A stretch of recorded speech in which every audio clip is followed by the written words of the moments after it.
এখন আমরা কৌণিক ভরবেগ বা অ্যাঙ্গুলার মোমেন্টাম এবং হচ্ছে টর্কের মধ্যে একটা সম্পর্ক স্থাপন করব। আমরা কিন্তু রৈখিক ভরবেগ বা লিনিয়ার মোমেন্টামের সাথে এই যে ফোর্স বা এফ তার সম্পর্ক জানি।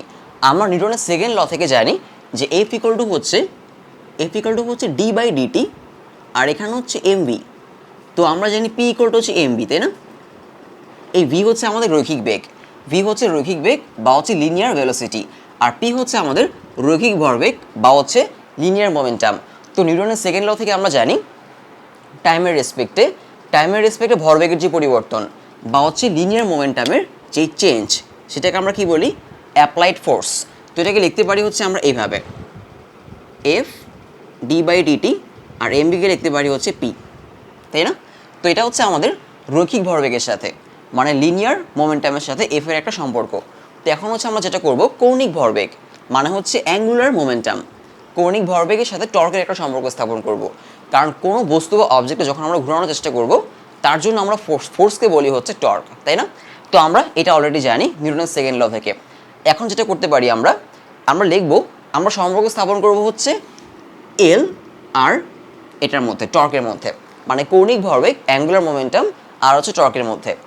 আচ্ছা, সেখান থেকে আমি যেটা করব, এখন আমি দুই পাশে আর মাল্টিপ্লাই করব, যে আর বা হচ্ছে অবস্থান ভেক্টর, যেটা আমরা একটু আগে দেখেছিলাম। আর এই পাশে আমি আর মাল্টিপ্লাই করি, তাহলে পাবো হচ্ছে ডিপি বাই ডিটি, মানে দুই পাশে আমি আরকে ক্রস গুণ করলাম। এখন এই যে আমার আর ক্রস এফ, এটা আসলে কি? আমরা জানি আর ক্রস এফ আসলে টর্ক, মানে টর্কের ফর্মুলা ছিল হচ্ছে অবস্থান ভেক্টর আর হচ্ছে অ্যাপ্লাইড ফোর্সের কি ক্রস মাল্টিপ্লিকেশন, তাই না? আর এফ সাইন থিটা। সো আমি আর ক্রস এফকে কি লিখতে পারি? টর্ক লিখতে পারি। সো টর্ক ইকুয়াল টু হচ্ছে আমার আর ক্রস ডিপি বাই হচ্ছে ডিটি। এইটুকু আমাদের থাকবে যে tau equal to R cross DP by হচ্ছে ডিটি। ওকে, যেটা ছিল আমাদের F equal DP by DT, মানে হচ্ছে নিউটনের সেকেন্ড ল থেকে আমরা লিখতে পারি এটা, যে সময়ের সাপেক্ষে ভরবেগের পরিবর্তন বা টাইমের রেসপেক্টে মোমেন্টামের চেঞ্জকে আমরা বলতে পারি অ্যাপ্লাইড ফোর্স। দুপাশে আমরা আর মাল্টিপ্লাই করলাম বা অবস্থান ভেক্টর বা হচ্ছে পলিউশন ভেক্টর মাল্টিপ্লাই করে আমরা এটা পেলাম, কারণ আর ক্রস এফ হচ্ছে টর্ক। এখন যাব হচ্ছে আমরা এই ফর্মুলা একটু আগে দেখেছিলাম যে অ্যাঙ্গুলার মোমেন্টাম মানে হচ্ছে এল ইকুয়াল টু কি লেখা যায়? এল ইকুয়াল টু লেখা যায় হচ্ছে আর ক্রস হচ্ছে পি, তাই না? কারণ লিনিয়ার মোমেন্টাম বা হচ্ছে রৈখিক ভরবেগ, তার সাথে যদি আমরা অবস্থান ভেক্টরকে ক্রস গুণ করি, তাহলে আমরা কৌণিক ভরবেগ পাই বা হচ্ছে অ্যাঙ্গুলার মোমেন্টাম পাই। সেটা হচ্ছে আমার অ্যাঙ্গুলার মোমেন্টামের ফর্মুলা ছিল, অ্যাঙ্গুলার মোমেন্টাম বা হচ্ছে কৌণিক ভরবেগ। ক্লিয়ার? অ্যাঙ্গুলার মোমেন্টাম বা হচ্ছে কৌণিক ভরবেগ। এখন আমরা যেটা করব, আমরা এখন দুই পাশে টি এর রেসপেক্টে ডিফারেন্সিয়েট করব। তো সেটা কীরকম হবে? আমি এই পাশে লিখবো হচ্ছে ডি বাই ডিটি এল, আর এই পাশে হচ্ছে ডি বাই ডিটি কি ছিল এখানে? আর ক্রস হচ্ছে পি, মানে টি এর রেসপেক্টে আমি দুই পাশে ডিফারেন্সিয়েট করলাম। তো এখানে খেয়াল করে দেখো, এখানে কিন্তু আর আর পি মাল্টিপ্লিকেশন অবস্থায় আছে। তো যদি কেউ মাল্টিপ্লিকেশন অবস্থায় থাকে, তার জন্য কিন্তু ডিফারেন্সিয়েশন একটা ফর্মুলা ছিল, ইউভি রুলস। সেটা কীরকম ছিল?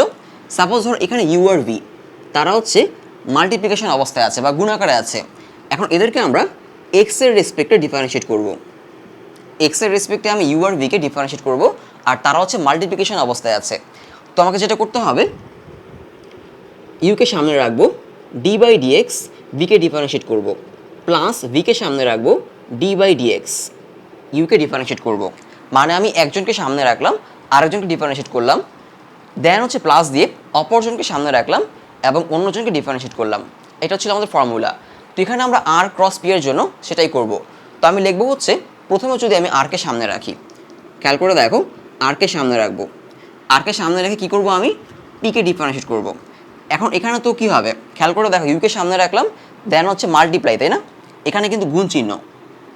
তো ইউকে সামনে রেখে ডিভি বাই ডিএক্স, মানে এক্সের রেসপেক্টে ভি এর চেঞ্জ বা এক্সের রেসপেক্টে আমি ভিকে ডিফারেন্সিয়েট করছি।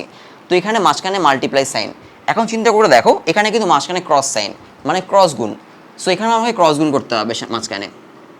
তারপর হচ্ছে আমাদের ডি বাই ডিটি, এখানে হচ্ছে পি, আর প্লাস দিয়ে এখানে হচ্ছে পি ভেক্টর ক্রস গুণ দিয়ে ডিআর বাই হচ্ছে ডিটি। মানে সেম জিনিস আসলে, এই যেখানে মাল্টিপ্লিকেশন ছিল U dot DV by DX আর V dot DU by DX, তাই না? এই যে ডট সাইন, এই যে গুণ চিহ্ন বা মাল্টিপ্লিকেশন সাইন, সেখানে কি করতে হবে আমাকে ক্রস সাইন দেওয়া লাগবে, কারণ এখানে মাঝখানে ক্রস গুণ আছে বা ভেক্টর মাল্টিপ্লিকেশন আছে। এখন খেয়াল করে দেখো এই যে ডিআর বাই ডিটি, এটা আসলে কি, এটাকে লিখতে পারি হচ্ছে আমরা ভেলোসিটি, কারণ ভি ইকুয়াল টু কী ছিল, ভি ইকুয়াল টু হচ্ছে আমাদের ডিআর বাই ডিটি, মানে টি এর রেসপেক্টে ডিসপ্লেসমেন্ট বা সরণের যে পরিবর্তন সেটাকে আমরা ভি বলি, তাই না? সো এইটুকে আমি ভি লিখতে পারি, এটুকে ভি লেখা যায়।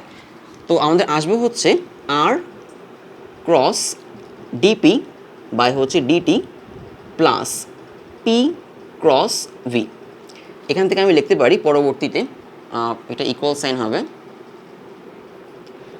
আর ক্রস হচ্ছে DP by DT plus M V cross V. Clear? কারণ এই যে আমার পি ছিল কি আমার রৈখিক ভরবেগ বা হচ্ছে লিনিয়ার মোমেন্টাম, এই পি এর জায়গায় কী করতে পারি আমি এম ভি বসাতে পারি, তাই না? পি এর জায়গায় এম ভি বসাতে পারি। এখন বসালে আসলে কী হচ্ছে একটু খেয়াল করে দেখো, এখানে কিন্তু আসলে ভি ক্রস ভি হয়ে যাচ্ছে, মানে এরকম হয়ে যাচ্ছে যে ভি ক্রস ভি। এখন তোমাদের মনে আছে কি না আমরা যখন ক্রস গুণ করেছিলাম চ্যাপ্টার 1-এ ভেক্টরে, মানে হচ্ছে I cap cross I cap, তখন কী হচ্ছিল যে আই সাইন থিটা, তাই না? দুইটা ভেক্টরে যদি আমরা ক্রস গুণ করি তাহলে কি হয়, এ ক্রস বি হচ্ছে এ বি সাইন থিটা, তাহলে আই ক্রস আই কি আসলে আই সাইন থিটা। এখন এটা আই, এটাও আই, তাহলে এই যে আই তার ডিরেকশন যেদিকে, এই আয়ের ডিরেকশন কী হবে ওই দিকেই হবে, মানে দুইটা আয়ের মাঝখানে অ্যাঙ্গেল কিন্তু জিরো, কারণ আই যেদিকেই কাজ করবে অন্য একটা আই সেদিকেই কাজ করবে, তাই না? তো এখানে অ্যাঙ্গেল কত হবে, এটা 0 ডিগ্রি হবে।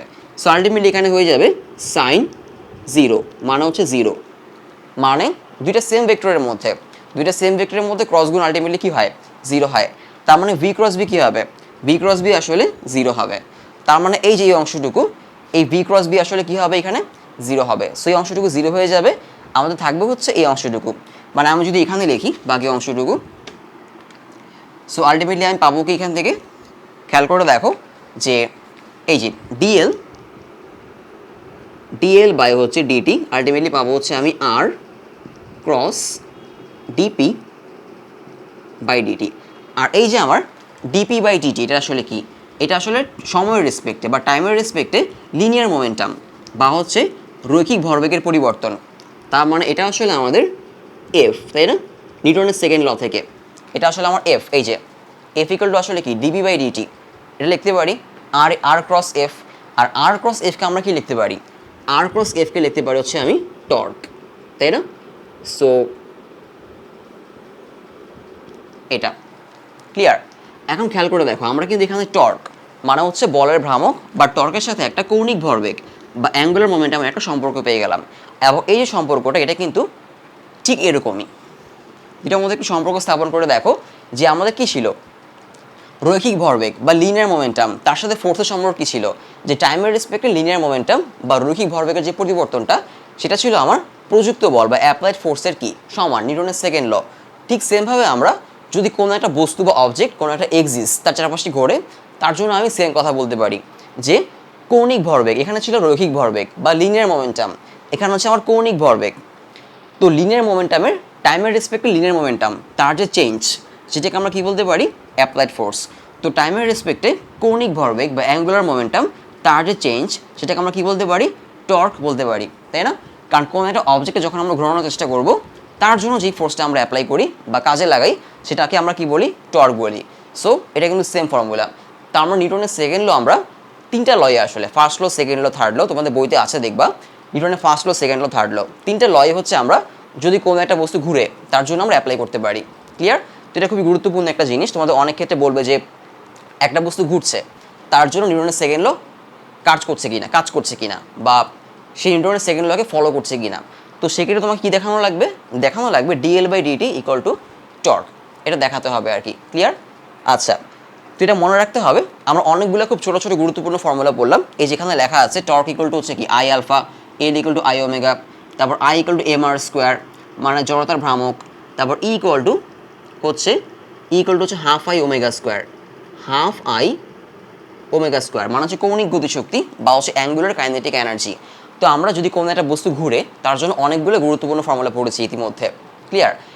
তো এরপর আমরা এই টপিক থেকে বের হয়ে যাব, এরপরে যাব হচ্ছে আমরা কেন্দ্রমুখী বল আর হচ্ছে কেন্দ্র বিমুখী বল, মানে সেন্ট্রিফিউগাল ফোর্স আর সেন্ট্রিপেটাল ফোর্স। তোমাদের ক্লাস 9-10 ছিল এটা, যে যদি এটা কোনো একটা বস্তুকে যদি আমরা ঘোরাই, একটা সেন্টার বা হচ্ছে একটা এক্সিস তার চারপাশে যদি আমরা ঘোরাই, তাহলে সেন্টারের বাইরের দিকে তার একটা ফোর্স থাকে। আবার হচ্ছে আমরা যেই দড়ি বা হচ্ছে স্ট্রিং দিয়ে তাকে ঘোরাচ্ছি, সেই দড়ি বরাবর কেন্দ্রের দিকে তার একটা ফোর্স থাকে। সেন্ট্রিফিউগাল ফোর্স আর সেন্ট্রিপেটাল ফোর্স, কেন্দ্র বিমুখী বল আর কেন্দ্রমুখী বল, এই দুটো সম্পর্কে জানবো এবং এদের অ্যাপ্লিকেশন সেটা সম্পর্কেও জানবো, এবং সেটাই আমাদের বেশি গুরুত্বপূর্ণ টপিক হবে।